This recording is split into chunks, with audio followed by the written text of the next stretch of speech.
Hi and welcome back to Drag 101. I'm Ava and this is episode 4. Today we're learning about lips.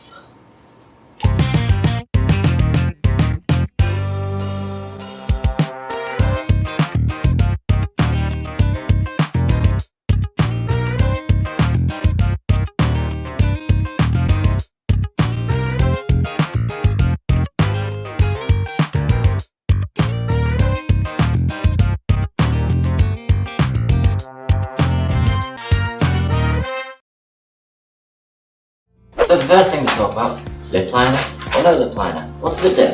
So lip liner is basically a pencil that you would use to line where your lips are going to go.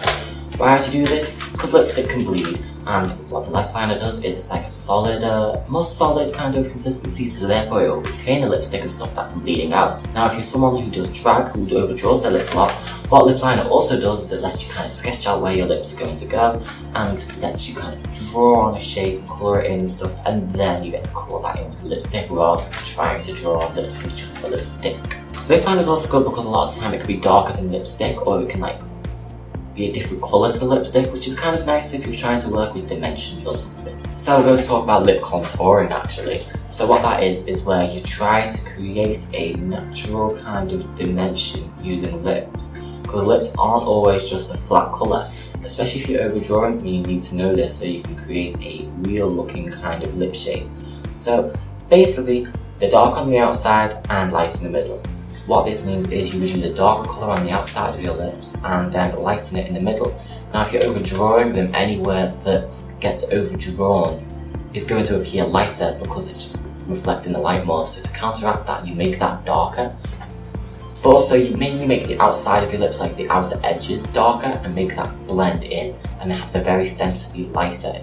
And what that does is it just makes your lips look like plumper and more dimensional and just way more interesting to look at. One good way to get the highlights, which is a really fun technique everyone does, is you get a bit of white eyeshadow just on your finger and then just go.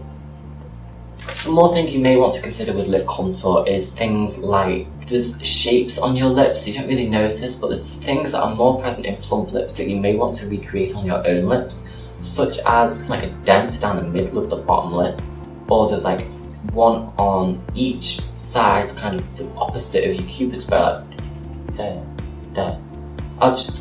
It's an example, but you know. And so what you could do is you could take a dark colour and actually draw those on. You need to know what you're doing, I guess, so it doesn't look silly. So here's an example of how lips can look with contour and without contour, the difference lip contouring can make. Now there's thin lip problems, which a lot of people deal with, especially people like me. I don't really have lips, so I overdraw them. But there's things to consider if you don't want to overdraw your lips, especially if you're trying to go for some sort of day-to-day passability. Overdrawing your lips can just make you look like a clown, and you don't want to look like a clown every day. So, what do you do? The very simple theory to consider is that apparently dark lips make your lips look smaller, light lips make them look brighter. This makes sense when you consider contouring and highlighting. A dark makes things look receded and more in and sucked in, whereas a lighter colour will make them bigger and look like they're reflecting the light. Now, on the extremes, this can look silly because if you give yourself dark lips, they're also going to be more noticeable, which means they will, I don't know if they'll look bigger, but they'll definitely look more present. I prefer to give myself a dark lip rather than a light lip, mainly because I have no lips, and if I do a light lip, it just makes them completely disappear. But at the same time, I don't like, if I'm doing a natural face, I don't want my lips to look too dark because they're so thin. So I do make them a little bit lighter, but they're dark on the outsides. But if I'm doing drag, I like my lips to be quite dark. But that's mainly because I overdraw them and I can't get away with faking them if I do a light colour. There are alternative lip techniques as well. There is the ombre lip, which is where you take a dark colour, put that in the middle of a light lip and then blend that outwards. That doesn't really do much favours for things like overdrawing and stuff, but if you're blessed with actual lips, you'll be able to do this and have fun with it. Now, overdrawing lips, there's a lot that goes into overdrawing lips. Overdrawing lips is basically what you do to give yourself a bigger mouth. You would give yourself a bigger mouth to make your lips look more plump. I personally do this because I like, again, the proportion thing. You want your lips and your eyes to be the most present, big, obvious areas of your face as opposed to things like your jaw and your chin and stuff. So I make them bigger and more vibrant. So one thing I also like to do is I definitely like to have a bigger bottom lip. That's why you can always see in all my pictures and stuff I'm always like pouting or pulling my lip down.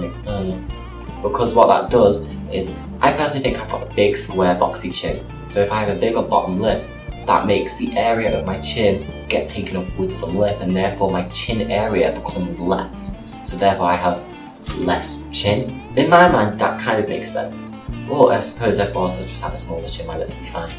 I find someone like me, if you have a square face, like very angular square face with masculine features, you will want to give yourself more rounded lips. You will want to draw more round features on to kind of balance out the squareness. So I would draw like a very pouty kind of lip, very like, woo.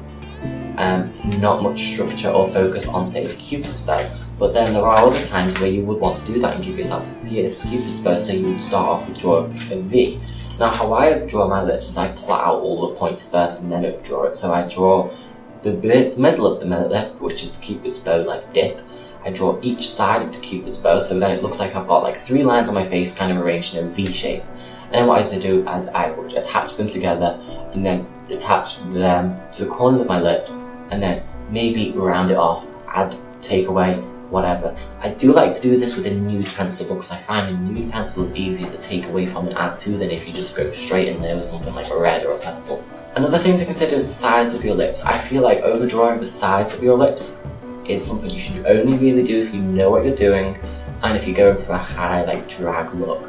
Some people overdraw like their top lips upwards to make their mouth like angled upwards, which I guess gives them more of a smile look. I don't really experiment with it much, I only did it once. For the most part it looks a bit silly and you can kind of tell when someone's new to drag when they're starting to do techniques like that, and it looks a bit unpolished. Which is going to bring me on to my next point, which is matte lip products versus non-matte products. Because a traditional lipstick is the thing that comes in a tube and is not matte, it's kind of glossy and shiny. If you overdraw your lips with that, you're going to see the light bounce off your real lip line. Now, that's a problem, especially if you've got prominent lips. Because what it's going to do is you've got like your nasal column here and like your Cupid's bow, they're all going to be reflecting light. And obviously when you've got all this light bouncing off this lip, it's not going to look like a lip anymore. And that's why you don't want to use like traditional lip products or glossy products on your lips if you're overdrawing, but you want to use a matte product. Because a matte product won't reflect the light as much, and then that means anything you draw on is going to look like the lip shape and no one will be able to tell you otherwise. You can then strategically highlight your lips, highlighting just the bits that actually are lip, and that will make your lips look plumper and poutier. And then maybe once you've given yourself a matte lip, then you can do all of the contouring techniques on top of your lips. And again, there's also the theory to consider when people say you should pick either eyes or lips. Always think about your lip colour and how that's going to relate with your whole look. For example, today I wanted to do like a hot, it was either going to be red or pink lips because there's something kind of seductive about red lips. But I also wanted to do a vibrant pink to kind of have a really feminine touch in there, and it kind of looks red from a glance, but actually it's pink. But also that has a nice relationship with things like my bracelet and this bra. And I just feel like it tells a good story, whereas if I was doing a more like dark look, I would do darker, more fierce lips. And that would also relate to how I do my eyes. So I think that's it for lips. So I hope you enjoyed this, I hope you learned something from this, and I hope you enjoyed this episode. Stay tuned for the next episode where I'm going to be talking about, what am I talking about? Finishing touches. And that should be it though, we're nearly done with the whole face, which is really exciting. So thanks.